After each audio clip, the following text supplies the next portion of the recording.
Putusan Mahkamah Agung terkait dengan usia calon gubernur, wakil gubernur, bupati, wali kota, wakil bupati, wakil wali kota bisa dilihat dari 3 aspek. Yang pertama, prosedur putusan itu dibuat, yang kedua substansinya, dan yang ketiga dari sisi relevansi implementasinya. Putusan ini dibuat dalam waktu yang sangat singkat, bahkan bila dibandingkan dengan pengujian undang-undang di Mahkamah Konstitusi, tidak terbuka ruang transparansi dan akuntabilitas yang cukup, sehingga publik yang berkepentingan tidak bisa mengikuti prosesnya. Yang kedua dari sisi substansi, Mahkamah Agung gagal memaknai apa yang dimaksud dengan persyaratan calon. Calon itu adalah proses yang panjang ya, tidak hanya ketika calon terpilih dan dilantik, tetapi ketika dia mendaftar lalu ditetapkan sebagai pasangan calon, kemudian mengikuti kampanye, pemungutan suara sampai dengan proses penentuan siapa yang terpilih. Jadi status calon itu dipegang atau disandang oleh seseorang ketika dia ditetapkan oleh KPU sebagai pasangan calon. Nah, ketika Mahkamah Agung menetapkan bahwa usia itu ketika dilantik, dia bukan lagi persyaratan calon, tetapi persyaratan orang yang terpilih. Nah, sementara label sebagai calon itu proses yang panjang ya, tidak hanya di hari dia dilantik. Dan putusan Mahkamah Agung ini akhirnya inkonsisten dengan persyaratan calon di Pilpres yang menetapkan usia itu ketika KPU menetapkan pasangan calon. Nah, ini saya kira secara substansi putusan Mahkamah Agung ini bermasalah ya, apalagi kalau kita baca argumentasi hukumnya atau rasio desidendinya itu sangat lemah sekali. Yang ketiga adalah relevansi implementasi. Putusan Mahkamah Agung ini tidak bisa diimplementasikan di Pilkada 2024. Karena kenapa?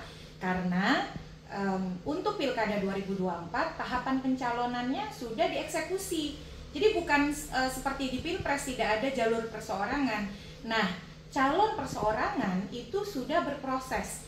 Mulai tanggal 5 Mei mereka sudah menyerahkan syarat dukungan bakal calon perseorangan sebelum nanti bisa mendaftar sebagai calon. Lalu saat ini sedang dilakukan verifikasi administrasi. Prosesnya tidak ringkas ya, sudah 1 bulan berlangsung dan para calon perseorangan ini mengumpulkan syarat dukungan tentu dengan memproyeksikan mereka memenuhi syarat atau tidak sebagai usia. Dari sisi usia yang itu adalah persyaratannya berusia 30 tahun untuk calon gubernur, wakil gubernur saat penetapan calon yaitu pada 22 September dan 25 tahun bagi bupati, wali kota dan wakilnya. Nah, jadi kalau ada pergeseran tentu saja ini sangat tidak adil bagi mereka yang sudah berproses dari jalur perseorangan dengan merujuk kepada persyaratan yang dibatalkan oleh Mahkamah Agung. Jadi terlepas dari substansinya yang kurang tepat, kalaupun putusan Mahkamah Agung ini mau diberlakukan, itu tidak diberlakukan di 2024. Dia kehilangan relevansi implementasinya karena sudah tidak sejalan dengan tahapan pilkada yang berlangsung. Jadi dia pun kalau ingin diberlakukannya untuk setelah pilkada 2024. Jadi itu dari sisi prosedur, substansi dan relevansi implementasi memang putusan Mahkamah Agung ini problematik ya. Kedepan uji materi peraturan perundang-undangan di bawah undang-undang terhadap undang-undang mestinya dilakukan dengan hukum acara yang sama dengan pengujian undang-undang di Mahkamah Konstitusi. Ada transparansi, keterbukaan, dan akuntabilitas proses di mana kepentingan itu juga bisa melibatkan para pemangku kepentingan yang lebih besar begitu ya, tidak di dalam ruang-ruang gelap yang tersembunyi yang tiba-tiba prosesnya sangat instan 3 hari tetapi dia bisa mengganggu stabilitas dan tatanan tahapan pilkada secara fundamental.